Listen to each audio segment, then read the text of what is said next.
I don't even really know where to start on answering this question. Of course the elections will not be rigged. What does that mean? The federal government doesn't run the election process. States and cities and communities all across the country, they're the ones who set up the voting systems and the voting booths. And if Mr. Trump is suggesting that there is a conspiracy theory that is being propagated across the country. You know, to just be grossly generalistic, you could put half of Trump supporters into what I call the basket of deplorables. Right? The racist, sexist, homophobic, xenophobic, Islamophobic, you name it. And unfortunately, there are people like that. And he has lifted them up. Protesters followed Trump supporters to their cars as they left the convention center. Around the corner and away from police protection on San Carlos Street, a mob mentality took over. A Trump supporter wearing a Build the Wall t-shirt was assaulted by several young men. Fearing for his safety, I yelled at him to get away. Run!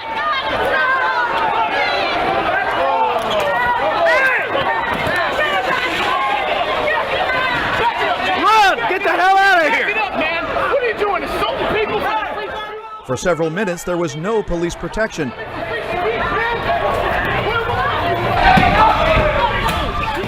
Protesters attacked Trump supporters' cars in the parking garage as they tried to leave. You can't have a civil discussion about your differences. One of the great things about America's democracy is we have a vigorous, sometimes bitter, political contest. And when it's done, historically, regardless of party,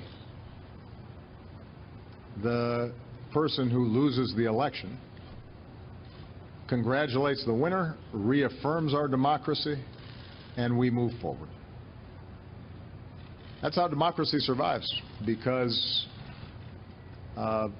we recognize that there's something more important than any individual campaign, and that is making sure that the integrity and trust in our institutions sustains itself, because democracy by definition works by consent, not by force. I have never seen in my lifetime or in modern political history any presidential candidate trying to discredit the elections and the election process before votes have even taken place. It's unprecedented. It happens to be based on no facts. Every expert, regardless of political party, regardless of ideology, conservative or liberal, who has ever examined these issues in a serious way will tell you that instances of significant voter fraud are not to be found, that, keep in mind, elections are run by state and local officials, which means that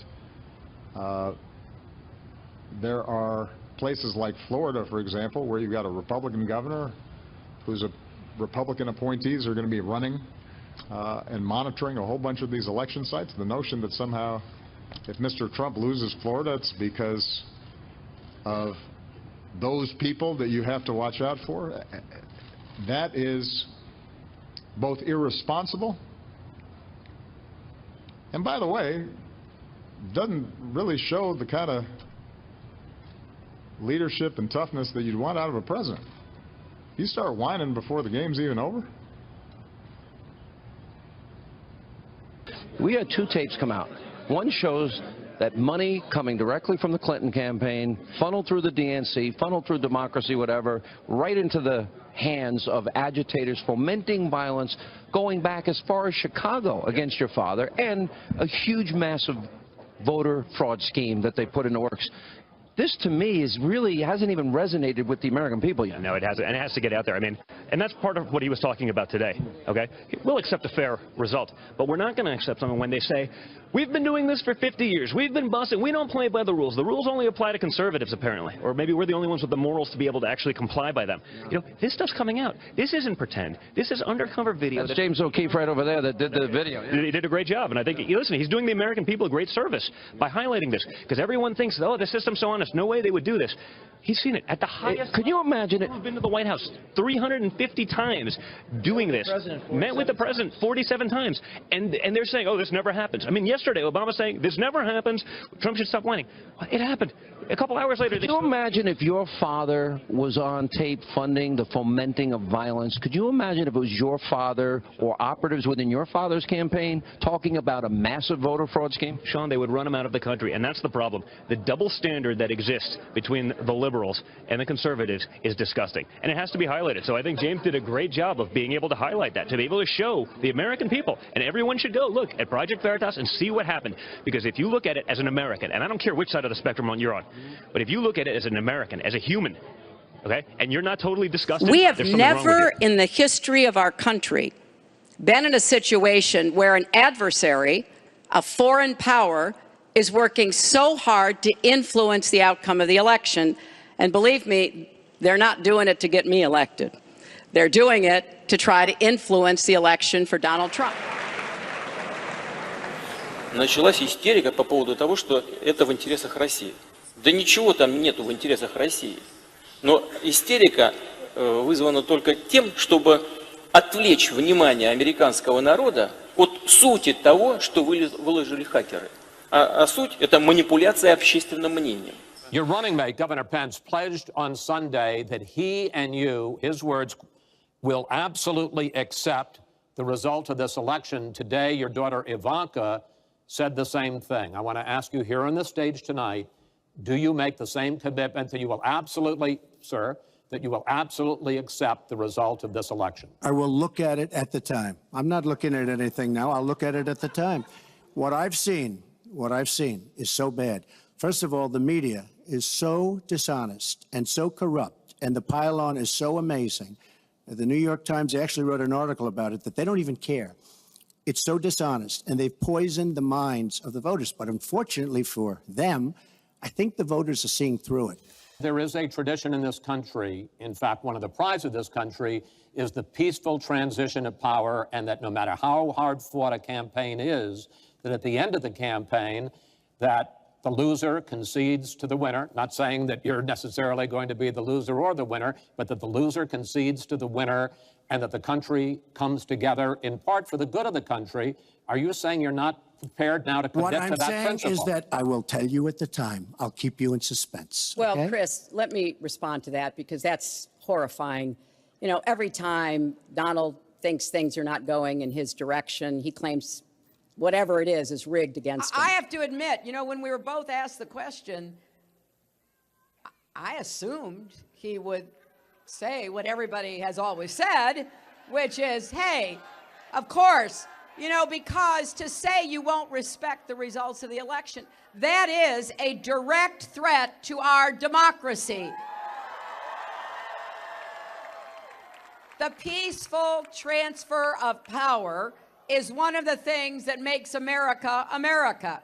It is not a joke. And look, some people are sore losers and, you know, we just got to keep going. Ladies and gentlemen, I want to make a major announcement today.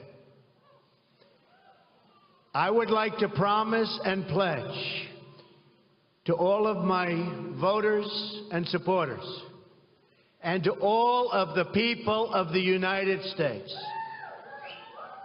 that I will totally accept the results of this great and historic presidential election if I win. USA! USA! USA! Thank you. Thank you very much, everybody. Sorry to keep you waiting. Complicated business. Complicated. Thank you very much.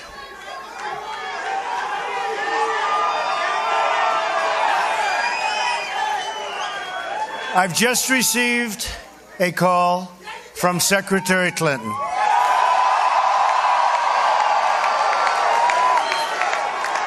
She congratulated us, it's about us, on our victory.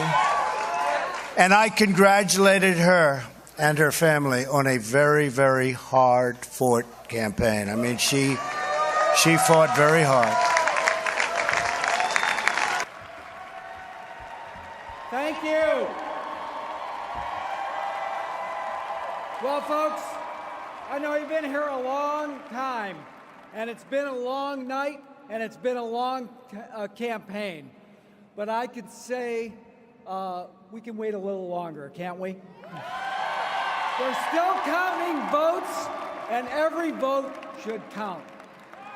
Several states are too close to call, so we're not going to have anything more to say tonight. Thank you, my friends. Thank you. Thank you. Thank you so very much for being here. And I love you all, too.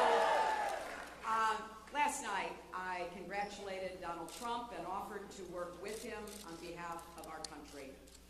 I hope that he will be a successful president